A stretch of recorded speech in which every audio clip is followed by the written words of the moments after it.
today's topic is a persuasive speech on Epcot and why you guys should go. Hopefully by the end of this speech, I convey you guys to go to Epcot. So on my iPad, I have the PowerPoint presentation. All the pictures provided are from previous trips that I took back in 2022 and 2023. I think about it. I also have like a sample of the passport that I use and my Polaroid book, and I marked the pages with pink tabs of the pictures. So different pictures I took. So pretty much I went to Epcot for the very first time, May 2022, for my birthday trip. I didn't get to go all the way around the World Showcase. We had rain. So my mom was like, let's go before the rain hit us. I hit Mexico. The food and the drinks were amazing. It has become my favorite park. We went in February of 2023 for my sister's birthday, and they had the arts festival going on, so I got to eat and drink around the world for the first time. Using that passport that I passed around, you can track your food and your drinks. Oh, nice. Most people think of it as alcoholic drinks. You don't necessarily have to drink alcoholic drinks. You can drink pretty much regular drinks too. They have regular drinks for everybody. So that was that. We went to the arts festival, and then for my birthday that same year in 2023, I went by myself solo, and I drank and ate around the world and pretty much enjoyed it because that was my favorite festival, which is the Flower and Garden Festival. It's through May. So the main goals I really want to discuss is you get to eat and drink around the world.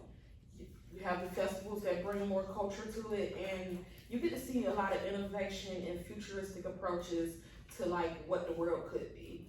So now we're going to segue to the cultural aspect of it, because Epcot gives you time to visit 11 countries in the World Showcase. So from like the US, Japan, Germany, China, so many countries in like one space. So like I joke and say I'm a world traveler without leaving the states. Like you can literally say that, like you're a world traveler because you literally go to each of the states, each of the countries. Everybody approaches it differently. Some people, they start in Canada and then go all the way around to Mexico, and some people start in Mexico and go all the way to Canada. In the middle of that, you'll have like outposts, so you have some other countries that aren't like the standard countries that they normally have like during the festivals that you get to eat and drink. So the passport and different things, like I've taken videos of what I tracked or how I wrote it and stuff. That's been very instrumental in me going. Like I ordered off Etsy. I tell the seller like, hey, every time I go to Epcot, I'm gonna order me a thing for that. The kids, adults, you can do it. It's real easy because she gives you a pen, she gives you that whole setup there in a pen, pretty much.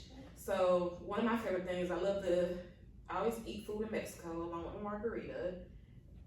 That's always the thing. And then when I go to Japan, they have this violet sake that I tried, and it's really good. It's a pretty drink, really good, very good thing. So now we're gonna segue to like the festivals and how you get into some of the culture. So Epcot has 4 festivals. You have Festivals of the Arts. That's the one that's in January to like early February. So when I went with my sister, that's how I was able to go to that one. For the spring, you have the Flower and Garden Festival, which is, I love it, that's during my birthday. May is the perfect time to go because it's not too hot, not too cold. The weather is good. It's 80s, but it's 80s that you can deal with because it goes all the way through February. Get ready to start up now. They're about to do the Food and Wine Festival. That's another popular one. So you'll see Remy from Ratatouille in it. So that's another one. I haven't been to that one. And then for the holidays, they do like the Carol of the Holidays. So each of the different 11 countries, they showcase how they celebrate Christmas. And the park is decorated in Christmas theme. So I think it's pretty good. Like, so the Flower and Garden Festival, and I got pictures of it. I love to take pictures of the topiaries. Like, they're made of flowers. Flowers, succulents. I also like to visit, it's the butterfly garden. So they like have this little garden set up with nets and butterflies, and you get to see some of them come out the cocoon sometimes if you catch it throughout the festival. So that's a very nice, topiary is very beautiful. They always, in the center, they'll have like this, even on there, I think when I had the picture of the fan with the stitch, you could see was popular at one time. So when I went solo, that's when Encanto came out. So they had the Encanto topiaries at the front behind the ball, and then Stitch, I think it was like regular Disney characters like Goofy and some of the other characters. So now with the festivals, we're going to segue into how you can see the futuristic and innovation side of it. So they have a bunch of different futuristic rides that you would be like, oh wow, this is how the world would look. Test Track, they recently redid it, so this Test Track 3.0 is different and more futuristic. They have a bunch of lights. I've been seeing that on TikTok.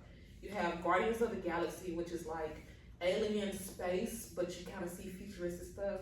But it takes you back to the past because they love to play music from the 80s, and there's 6 different songs that you get from that. Mission Space, it tells you how you would feel if you were in the spaceship. I did it. A lot of people don't like that ride because it's a lot of G-force and stuff.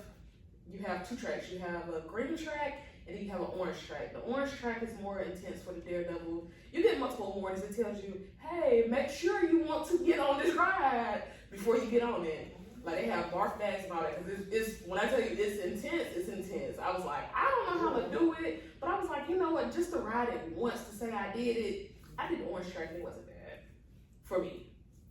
I don't know how it would be now that I'm 30, but the orange track is very intense.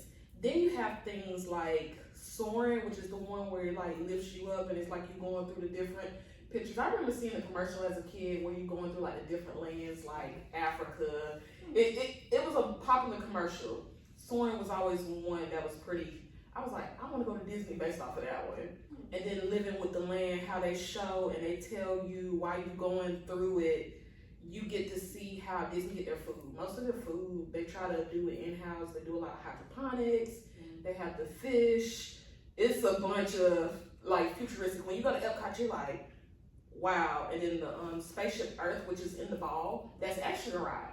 So you go up through it and it takes you like on a journey from history, mankind, and you see how we got to where we are now. Because Walt Disney really wanted this part to be like futuristic and all kind of cool and gadgets. So now to conclude things, so you just get a lot of experience. I hope this speech has encouraged y'all to book a trip to Epcot. I hope with y'all seeing the pictures, the passports, seeing how much fun it is, this gives adults a chance to pretty much enjoy Disney. Because most people think of Disney, they think of the castle. Epcot don't get, I mean, it gets love, but it's recently getting more love now because of the drinking of the world and then the festivals. And then the culture, you're learning about all the countries. And I forgot to mention it, they hire people from those countries to work in that part. So they try to get immersive. So I get to ask them different things about them, or sometimes I try to speak in their native language.